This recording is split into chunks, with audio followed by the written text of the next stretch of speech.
Hello and welcome to the Emotional Fingerprint of an Adoptee. I'm Karen Chaston. And I'm Kim Rankin.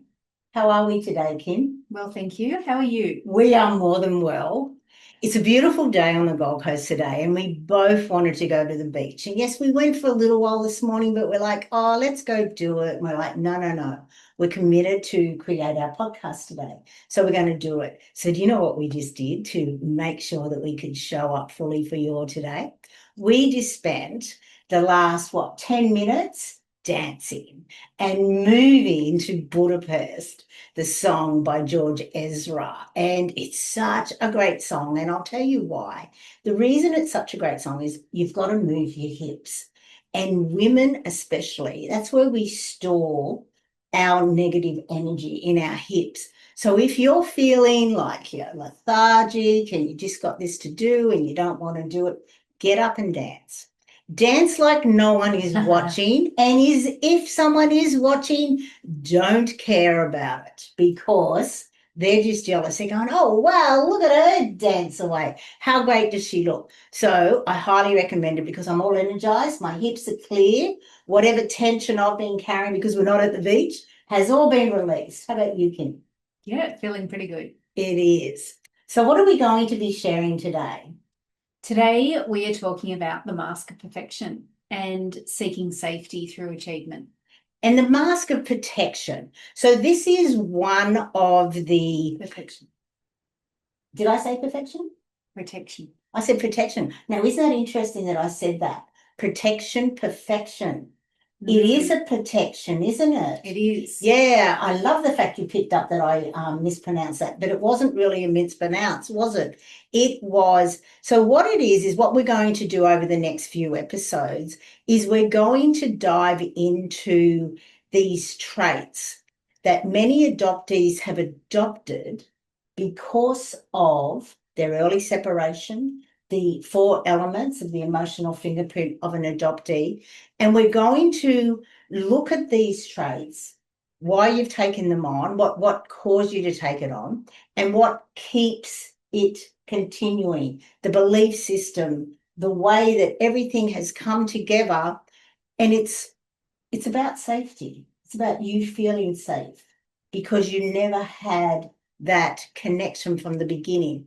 And perfection often begins as an adoptee's earliest survival strategy, a subconscious attempt to restore safety after the original rupture of the emotional umbilical cord.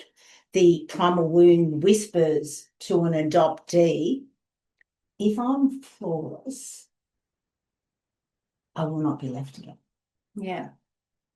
And the wounded inner child internalizes this as truth.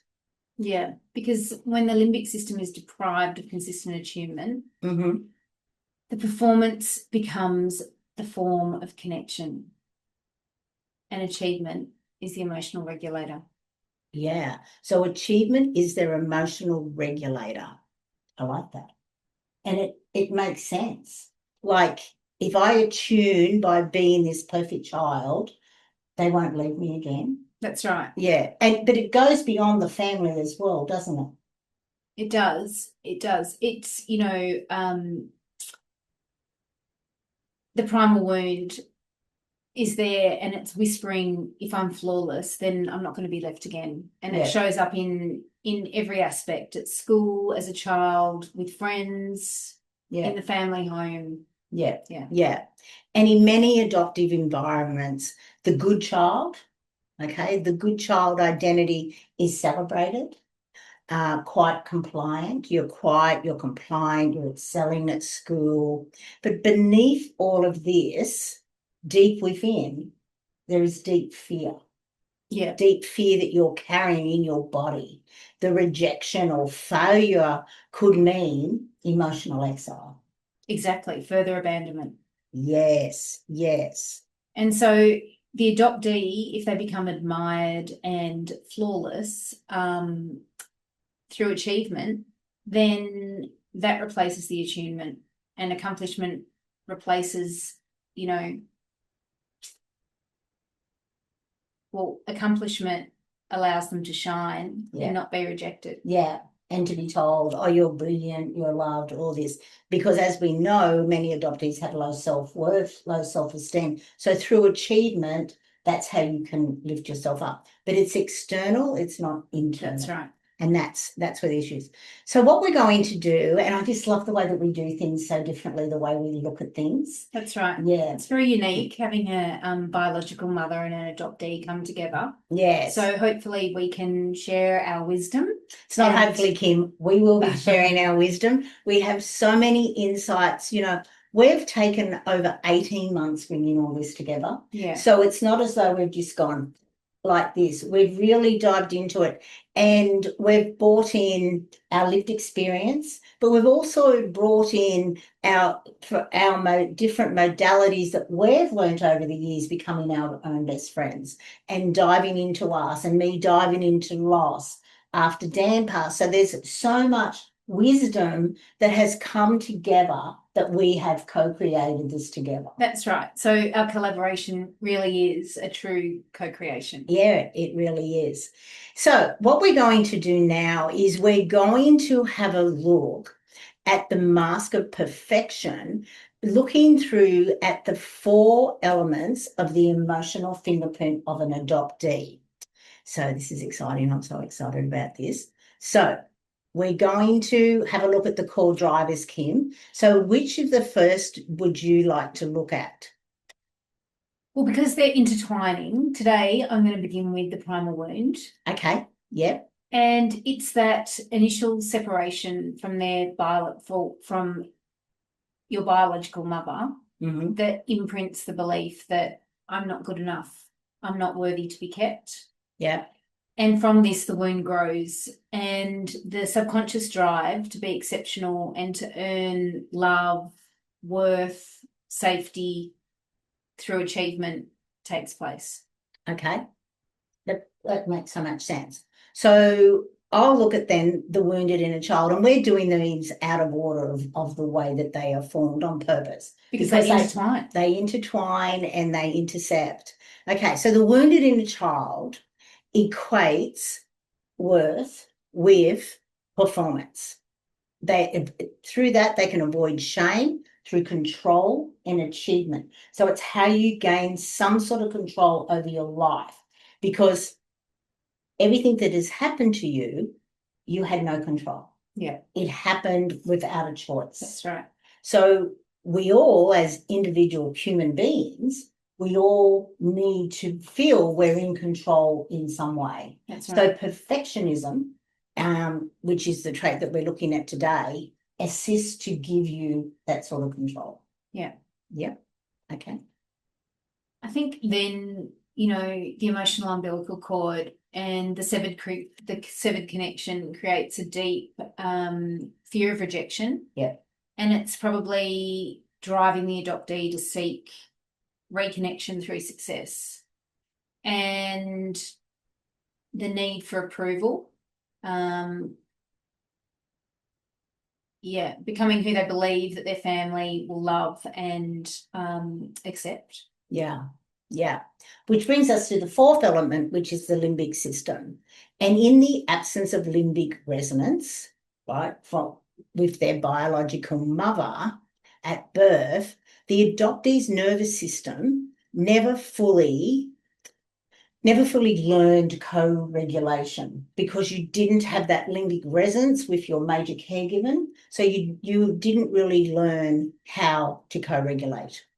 And as a result, external validation became their substitute for safety. Yeah. Okay. Through the lack of the limbic resonance. And the way they learned to feel seen, soothed, and secure. Yeah. Okay. So that gets you out of the fight and flight and into, okay, I'm safe and secure. Yes, I don't have that limbic resonance with this person, but I can create it by becoming that perfect child. That's right. Does that all the make external validation? Yeah.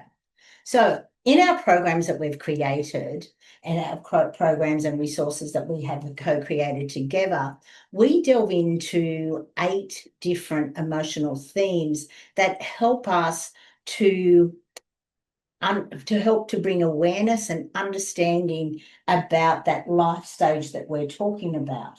And we don't always talk about the whole 8 emotional themes in each of the 8 lessons, but we do delve into them. So now we're going to have a look at this, and I think we'll begin with environment.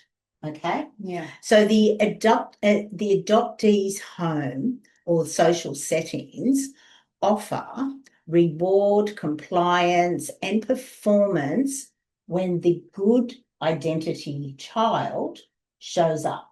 Now, in a lot of families where there are more than one adopted child, a lot of say there's 2, sometimes there'll be a good child and sometimes there will be a rebel. One acting out, that's right. Yes, which is quite interesting in itself. Yeah. Look, I mean, I also, one of the major driving forces behind this striving for perfection, as I mentioned before, is rejection and abandonment, and the fear that failure equals disconnection. Mm-hmm. Yeah. Which brings us, I guess, to loss and loneliness, because perfectionism isolates people. Yeah. It doesn't bring people together, because few people see that when you are being perfect and doing everything, that few people see that the real person behind the mask is actually feeling loss, loneliness, isolated. Yeah, it's very isolating. Even though you're achieving out there, within, you're going, no one understands me. No one even, very few people even realise that this is a trait I've developed, so people won't leave me. That's right, because it's all about connection. And, you know, if I keep achieving, I'll stay loved, and, you know, I'm not going to disappoint. So again, the external validation coming into it. Yeah, which I then guess brings in eventually guilt, a deep belief that you must repay your adoptive family for giving you the life that you're living. Is that correct? That's all built into the loyalty. That's built into loyalty. But is loyalty built into I have to be perfect? The need, well, for me, the need to be perfect was driven by the fact that I was so scared of being rejected and abandoned again. And so it's that fear of losing everything that you know. Okay. So, and like you said, it's a form of control. So if I'm perfect, I can control just that little bit of my environment. Yeah. Okay. So now what I'd like to do is I'd like to bring up an event that happened in your life, a moment, an incident. I guess that it's more an incident. Okay. So when you were around 2 or 3, your mother shared this story with us the second time I met her in 2021, which was 20 years into our reunion journey. And I'd only met her like 3 days before for the first day. For the first time, I should say. So when I sat there, she was showing me your childhood photos and we were going through it. And she very proudly shared this incident with me, how when you were around 2 or 3, in the house you were living, you had back stairs and you fell down the back stairs and she sat up the top crying. She was 43 when you were adopted. So this would have made her around 46, 47 at the time. 43, 45, 46. And she sat at the top of the stairs crying. And you didn't cry, but you were at the bottom of the stairs. So you picked yourself up, no doubt, dusted yourself off because you would have grazed yourself. And so you went upstairs and you comforted her. Yeah. So I'd like to break that down using the format that we've just explained so that we can assist people to understand how the emotional fingerprint of an adoptee comes into our behaviours, our responses, our reactions.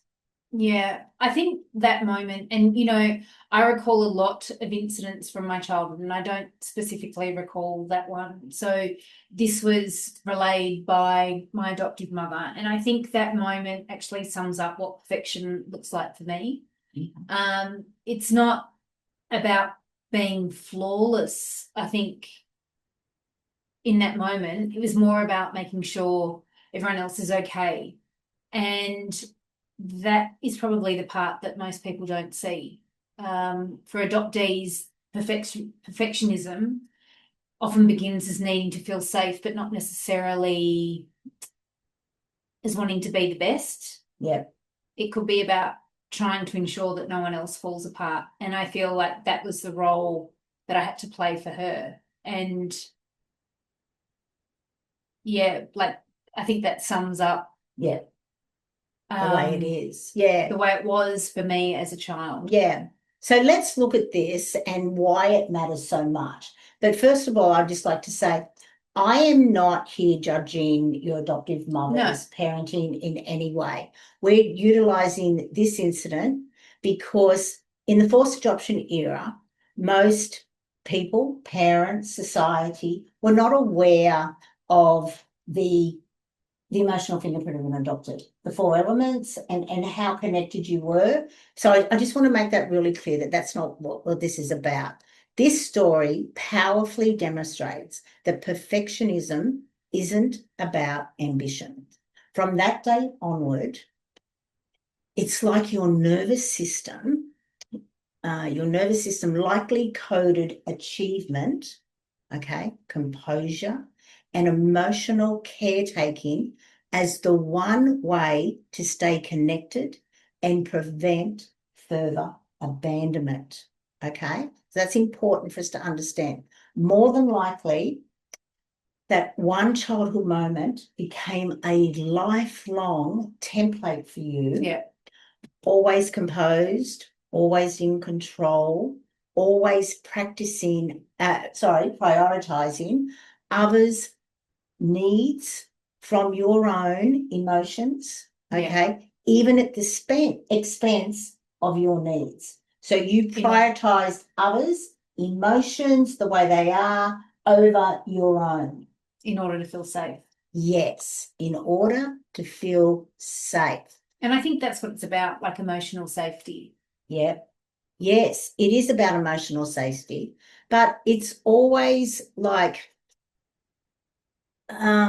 it's really important that we understand that the emotional fingerprint of an adoptee, the four elements of it, okay? And we keep coming back to it because that's helped you to understand. So if we looked at that, say if we looked at the what's the best one to look at first? How about the emotional umbilical cord? Let's compare that. What happened to the emotional umbilical cord at that stage when this incident happened in your life? I think that the natural flow of comfort from a mother to a child was reversed. Mm-hmm.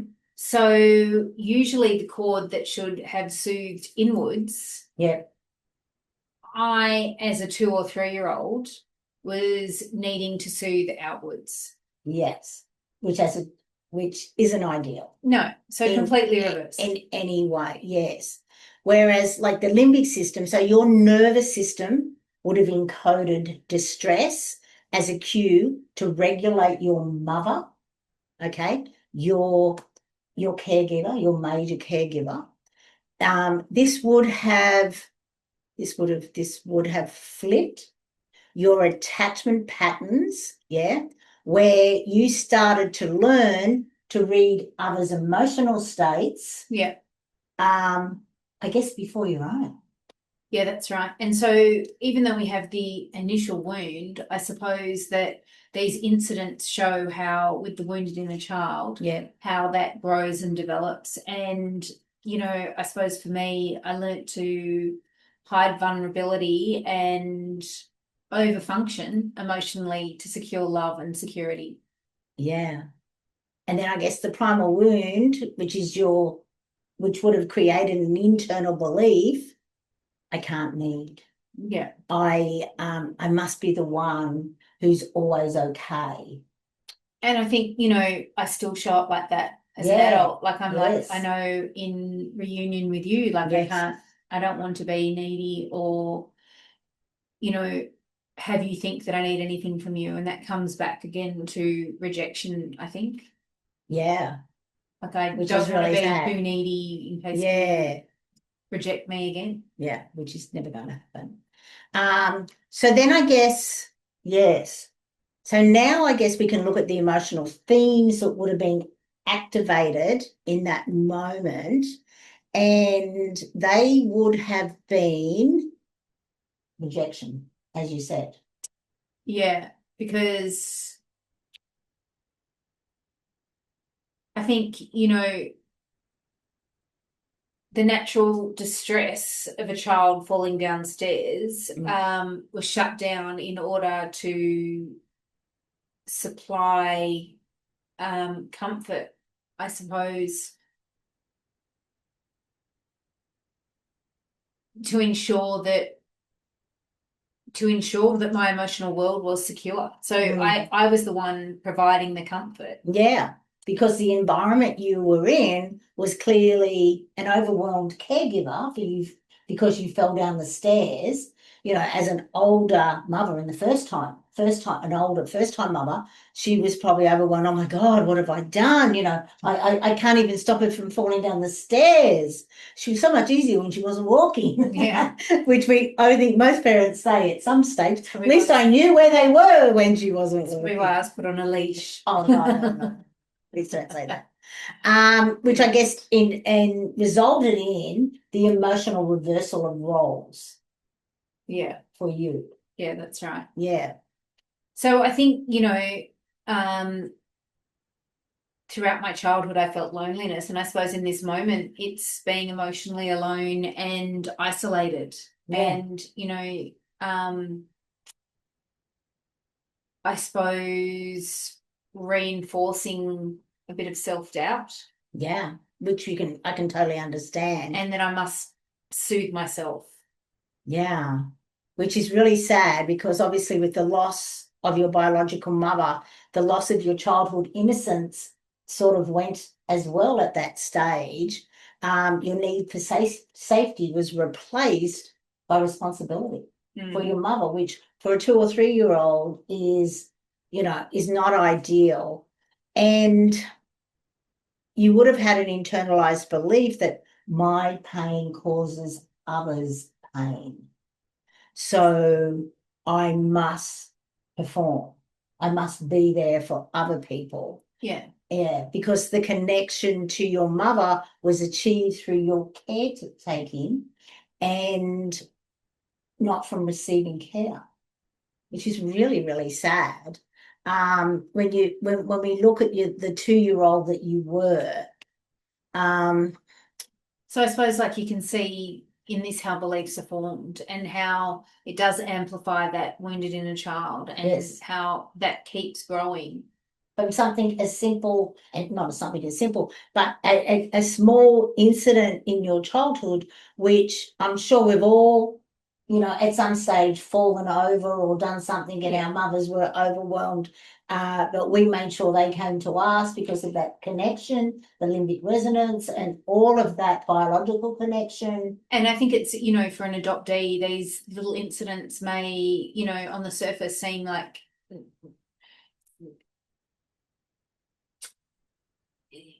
small elements in the child, but when you actually relate it back to that initial separation and the wounds that are carried from that,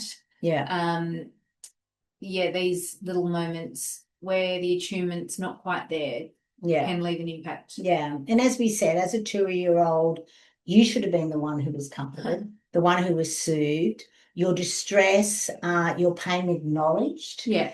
And it doesn't sound like it was. The emotional roles were reversed, whereas you soothed your mother, your caretaker, and without words, your limbic system learned a powerful and confusing message. Yeah. Your pain upsets others. Don't cry, and you didn't cry. Be calm, be the one who makes it better. Now, does that sound like the traits that you have carried Oh, definitely. all the way up until now? Making sure everything's smooth, move those pieces not working out so well for me. Yeah. And see, that's the origin of adoptive performance. Yes, I've got that. Adaptive performance, which is where empathy becomes a form of emotional regulation and self-expression feels unsafe. Yeah. And so that's when you started to suppress the authentic self. Yes. So that's a lot to take on. So let's just take a second for everyone to sort of catch up and take all that on. And it may be ideal, because we have covered a lot in a very short time, that it may be ideal for you to rewatch it. Rewatch the segments. And I don't know if that's how you watch it. That's how I watch things like that. I stop, I take notes, and then I come back. And I just feel, but of course, please reach out, please comment below, please like and share. And we look forward to reading your comments. And if there's, we will be going through other different traits over the next few episodes. But if there is something specific that you would like us to delve into, any insight, because we do look at things differently. And I think we're giving a unique perspective, as in mother and child. And we have looked at these impacts through the emotional fingerprint of an adoptee. And please follow along, because we'll continue sharing these insights. Yeah. And once again, thank you for being here. We love showing up, even if we haven't been dancing to begin with. Actually, I love the dancing to begin with. Kim's getting there, but that's okay. There's many different ways that we show up before we actually turn the camera on. So thank you again for being here, and we look forward to being with you real soon. Bye for now.